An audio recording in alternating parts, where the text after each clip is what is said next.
好，各位同學，今日咧我同大家講一講呢個多媒體元素嘅各種檔案格式嘅。咁我哋首先咧就回憶下咧有咩多媒體元素先。咁咧我哋有5款多媒體元素啦。第一有文本，第二有圖像，第三有聲音，第四有動畫，第5有影片。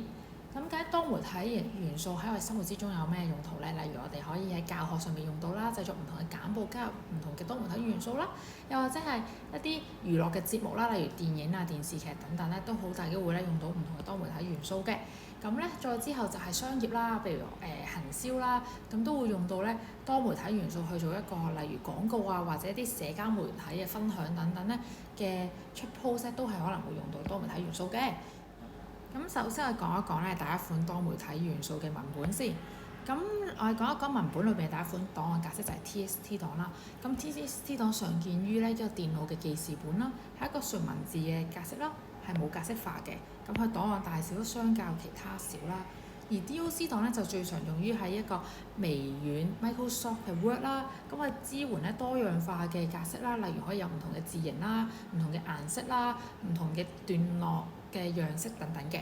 跟住再之後就 PDF 啦 ，PDF 咧最主要用於一個分享文本嘅部分啦。咁可能你分享文本俾唔同嘅人嗰陣時咧，就好大機會用 PDF，因為可以保持到原有編輯者設定嘅格式設定嘅。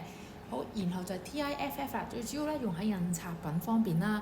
咁最常見咧就係平時你掃描一個文件，再咧保留喺個電腦裏邊咧，就會係用呢一個咧 TIFF 嘅檔案格式嘅。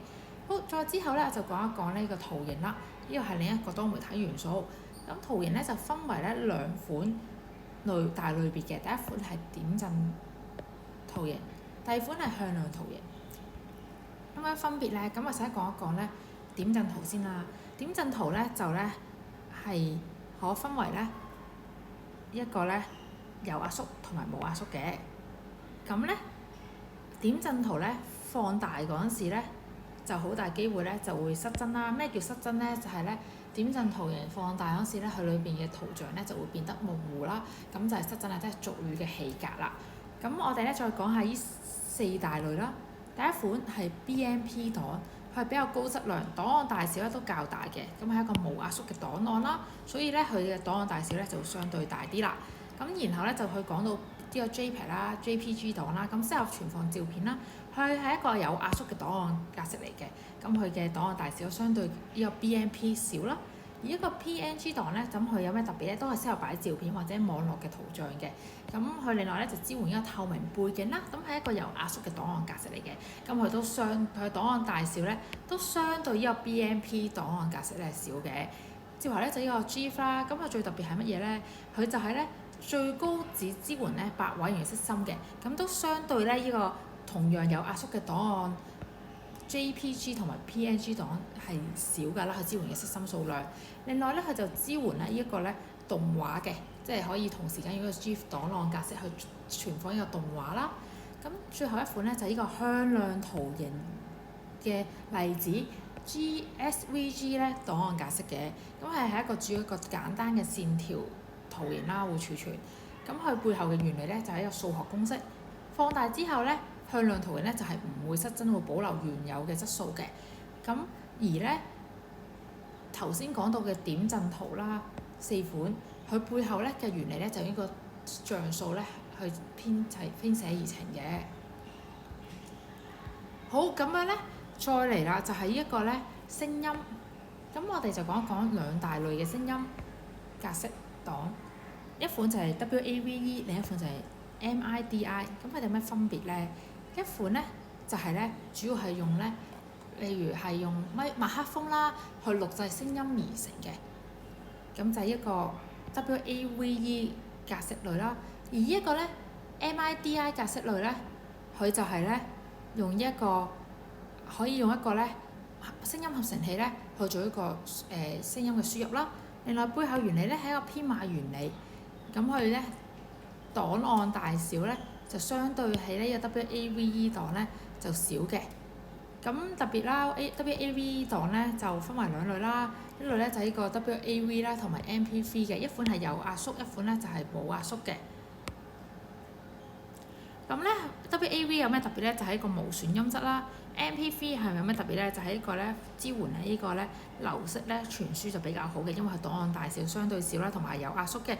咁例如我哋有咩平台會用到呢個流式傳輸咧？就係呢個 KKBox 啦、Spotify 啦、呢個 Apple Music 啦，又或者咧係呢一個YouTube 等等，其實都係用個流式傳輸嘅技術嘅。好，接下來咧就去到下一個多媒體元素動畫嘅部分啦。咁動畫咧就分為兩大類咧，一種咧就係個點陣圖動畫，另一種就係一個向量圖形嘅動畫啦。咁點陣圖嘅動畫咧，最大一個例子咧就係一個 GIF 嘅檔案格式啦。向量圖動畫咧，最大一個例子咧，最常見一個例子咧就係一個 SVG 嘅檔案格式嘅。咁我哋講一講 GIF 啦，咁佢咧係一個點陣圖動畫啦，佢咧檔案大小咧就相對大嘅，佢背後咧嘅圖像嘅組成咧就係一個像素嘅組成嚟嘅。而 SVG 檔啦，主要都係簡單線條嘅動畫啦，佢嘅檔案大小咧就較少嘅，而佢亦都支持呢個補間動畫嘅。到底乜嘢係補間動畫咧？補間動畫咧就係話咧，你只要咧預先咧準備好首尾兩張幀咧，個幀字係咁寫嘅，你當下影格啦，咁佢就可以咧用呢個相應嘅支援嘅軟件咧，去製作成個動畫㗎啦。咁我就會好流暢咁樣咧，根據翻咧首尾兩張關鍵幀之間咧，就製作出中間嘅幀，咁就可以減少咧準備嘅功夫啦等等嘅，咁可以減少工作量啦。咁另外就係視頻啦。咁視頻咧就係咧呢個 video 啦，即係影片啦。咁我哋就第一款要介紹咧就係一個 AVI 啦，咁係質素較好嘅，而佢係一個咧冇壓縮嘅檔案格式啦。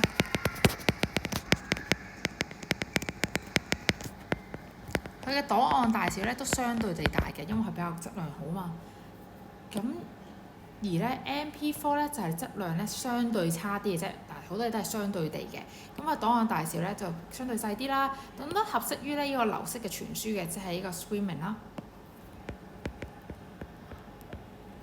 嘅技術嘅，即係例如 YouTube 等等咧，好多時就係咧上傳咗呢個 MP3 檔案啦。咁咧今日咧我哋咧就去到呢一度啦，我哋都介紹咗好多款咧嘅多媒體嘅檔案格式啦，希望咧呢一個工作紙可以幫到大家去溫習啦，而去應付咧今年度咧嘅學年考嘅。